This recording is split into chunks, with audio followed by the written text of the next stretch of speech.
In today's class, we'll be going over 5 movements that I think improve the mobility and the function of your thoracic spine. It's a part of your body that it's super underrated. It has less movement than your neck and your lumbar spine, your lower spine, for multiple reasons, including that it is connected to your rib cage, right? So this whole trunk area, we have 12 vertebrae there. Our rib cage houses our lungs, which are obviously super important for breathing.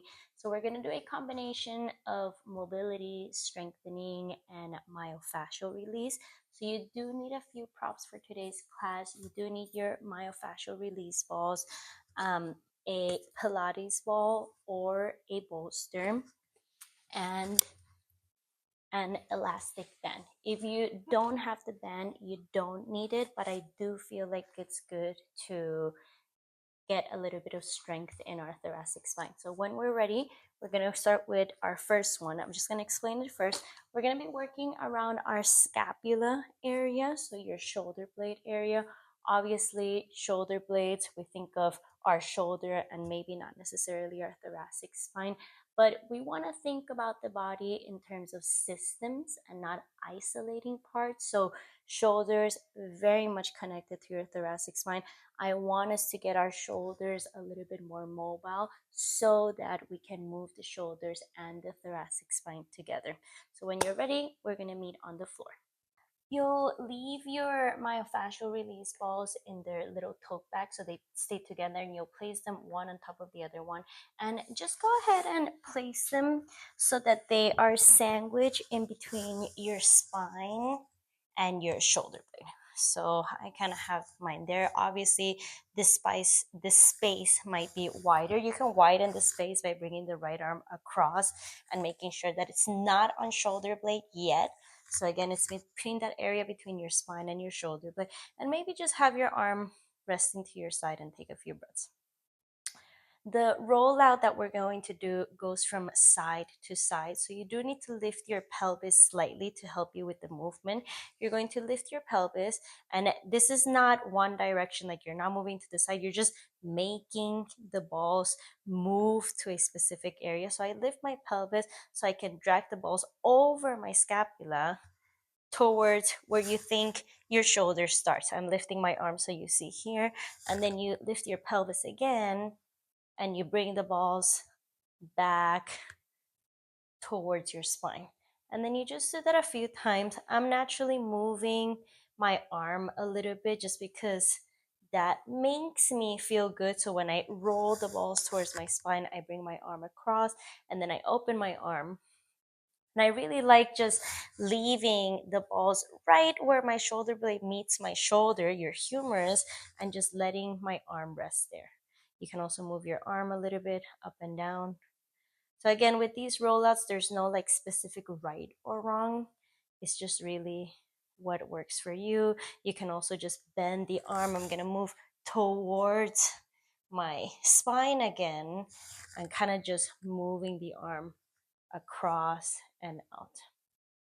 Great, and just doing that for a minute or two. I'm gonna go to the other side and I'll also turn around so you can see my other shoulder. But if you need to take a little bit longer, by all means, just pause. So placing the balls in between your spine and your shoulder blade. And same thing, just lifting your pelvis if you need to drag the balls across. I do want to say at this point that if this is too awkward to do it on the floor, you can also do it against the wall. And again, I bring my arm across. This opens the space between my shoulder blade and my spine. And then as I bring it out, I like to open my arm and maybe put a little bit of weight on top of the massage balls.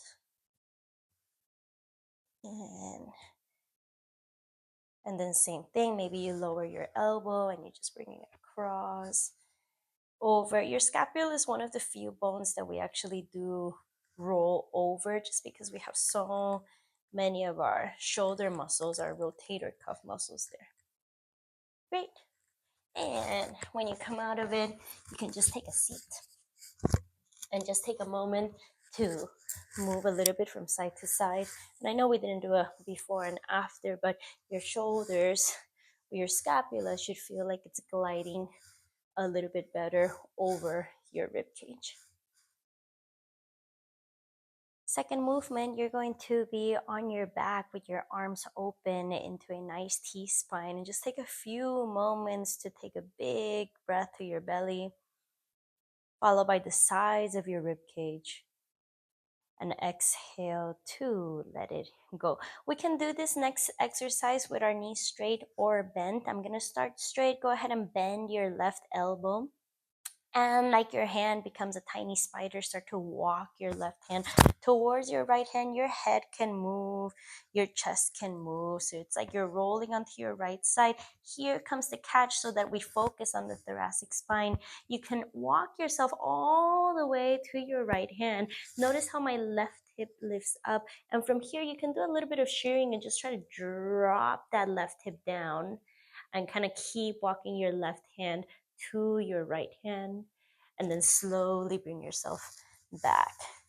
And then go ahead and bend the right elbow. Again, start to slowly walk your right hand. On this side, you can do the opposite. You can keep doing it, just trying to keep that right hip down. So not letting the right hip lift up. So slowly start to walk yourself to the left. Keep your right hip plugged down as you lift your right shoulder and try to twist from your upper spine, and then slowly back, right? So there's two ways of doing it. You can let your hips lift and then work on anchoring it back down. It creates this like shearing mobility effect, or just from the beginning, leaving it anchored down. So I'm going to leave my left hip. I'm going to bend my knees for this one. Leave my left hip down as I walk towards my right. But then when I feel like I can't anymore, just out of curiosity, I am going to let my left hip lift. And then as I walk myself more, now I'm going to drop that left hip a few times, and then just noticing where that twist centers. Go ahead and go to the other side, bend the right elbow, keeping my right hip anchored down. And then when I can't walk myself anymore, then I am going to lift my right hip and just plug that right hip down a few times, lift and lower. Just see if I can get pure spinal or mid-spine rotation. Take a nice breath, breathing to the area where you felt it, breathing to your chest, breathing to your scapula that you just opened, and exhale to let that go. Okay, third movement. You do need an elastic band for this one. You're going to come to an all fours. And you're going to have your left hand on top of the band. And we're basically doing a movement that you're probably familiar with. We're just going to reach the right arm out and then close. But I want to do it with a little bit of focus on strengthening as we open and close so that we actually feel our spine rotate. So with the other hand, you're going to grab onto the band and you're just going to see how far you can open. Use my cat. And then exhale, close. If that was too tight, you slacken the space in between your hands. If that was not tight enough, you bring your hands a little bit closer. So inhale, you open, and exhale. We've worked on the shoulders a little bit, so try to take the effort away from your shoulders and feel like you're twisting from the axis of your spine. Open, feel like your heart is doing the movement for you. That metaphor always helps. Maybe 3 to 5 times. Maybe a cat-cow in between sides. And we'll go to the other side. So right hand sandwiches the band between your hand and your mat. Slowly start to open to the left side. Twist. Great. Make it challenging for yourself and come back. Inhale, open. Feels like you're twisting from the axis of your heart and your spine. Exhale. So less about the shoulder. I don't have to fling my arm back. And then again, open up and close. Yeah, I'm even bending my left arm a little bit because I'm not focusing so much on the shoulder. I really just want my heart to twist open and close. Again, a little cat-cow, maybe a child's pose. using the Pilates ball for this one. I didn't mention it at the beginning of the video, but or a foam roller, so I might show it with both.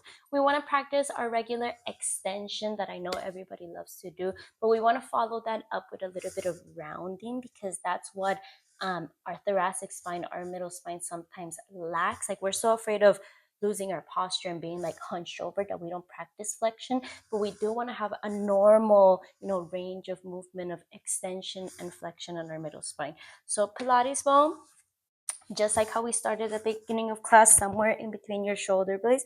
I know what everybody really loves to do is right away this. And if that feels really good, go for it. Feel like you're opening your chest, expanding your spine. But at some point, we want to do a little bit of the opposite. So go ahead and interlace your fingers behind your head and lift your head and your chest up, and maybe lift your hips so that you can roll the ball down and up.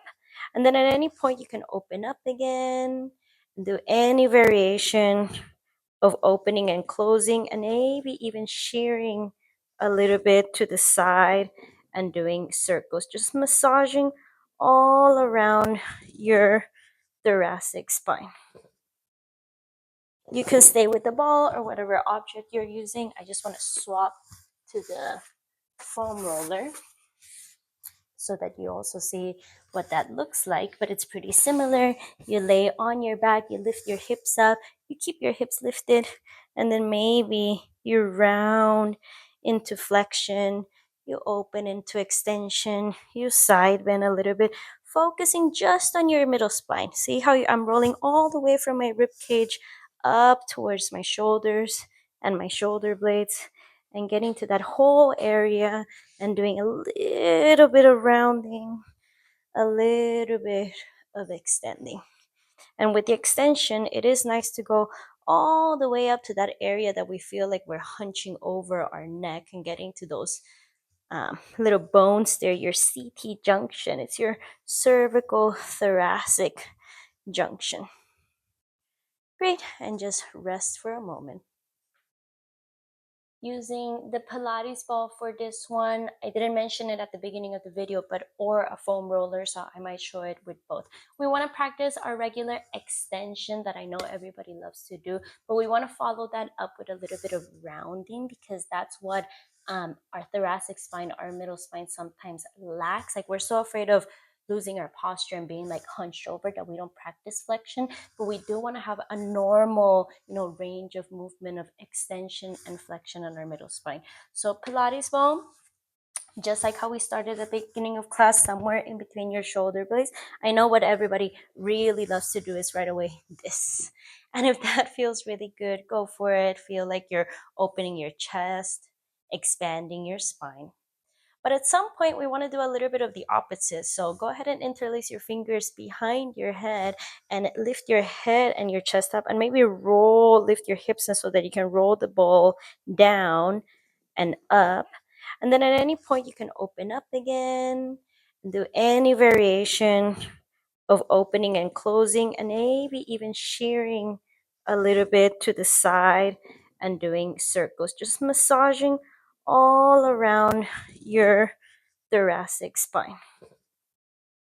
You can stay with the ball or whatever object you're using. I just want to swap to the foam roller so that you also see what that looks like, but it's pretty similar. You lay on your back, you lift your hips up, you keep your hips lifted, and then maybe you round into flexion, you open into extension, you side bend a little bit, focusing just on your middle spine. See how I'm rolling all the way from my rib cage up towards my shoulders and my shoulder blades, and getting to that whole area and doing a little bit of rounding, a little bit of extending. And with the extension, it is nice to go all the way up to that area that we feel like we're hunching over our neck and getting to those little bones there, your CT junction. It's your cervical thoracic junction. Great, and just rest for a moment.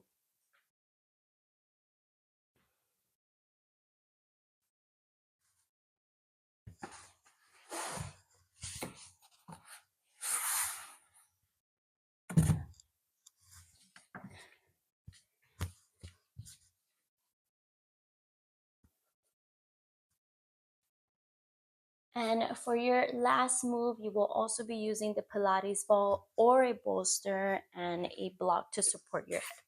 We've done a little bit of forward, back, opening to the side. We're going to get a little bit into the sides of our bodies underneath our armpits. So I have the block to support my head. You're placing the ball right underneath your right armpit. You can adjust the height of your block, one of my favorite exercises, and this is a great one to start with, to finish with. Let's just start with a little bit of breathing. Place your left hand on top of your left rib cage and breathe into that left hand, feeling your belly expand, feeling the sides of your body. Just being here is a great passive side bend for your thoracic spine, but we're here and we're moving, so we might as well do a little bit of forward and a little bit of backwards. You can do this with your arm bend or straight. And I'm moving through this rotation. I will get a little bit specific about anatomy here. Your spine never moves just in one vector, meaning that you're never just side bending.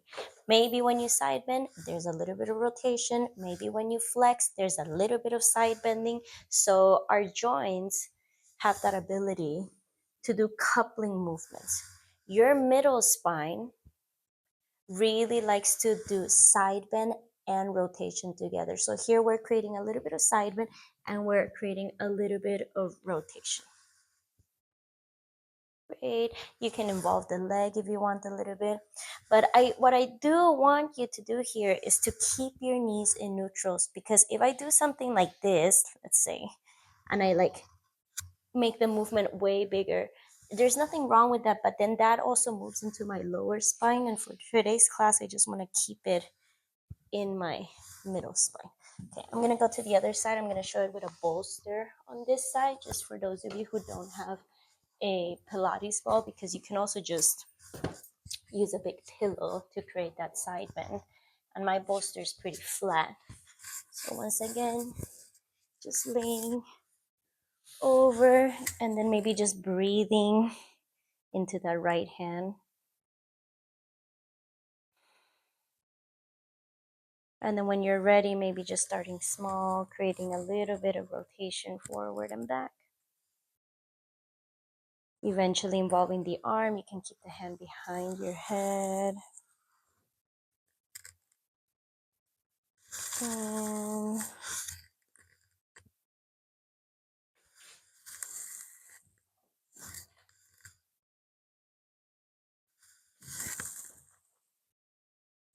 okay, then just take a moment to pause, take a deep inhale,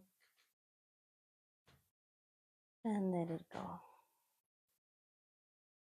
Those are your 5 thoracic spine movements. Let me know if you enjoyed them, if you would like to see anything else, and if you haven't done so, please subscribe. Thank you.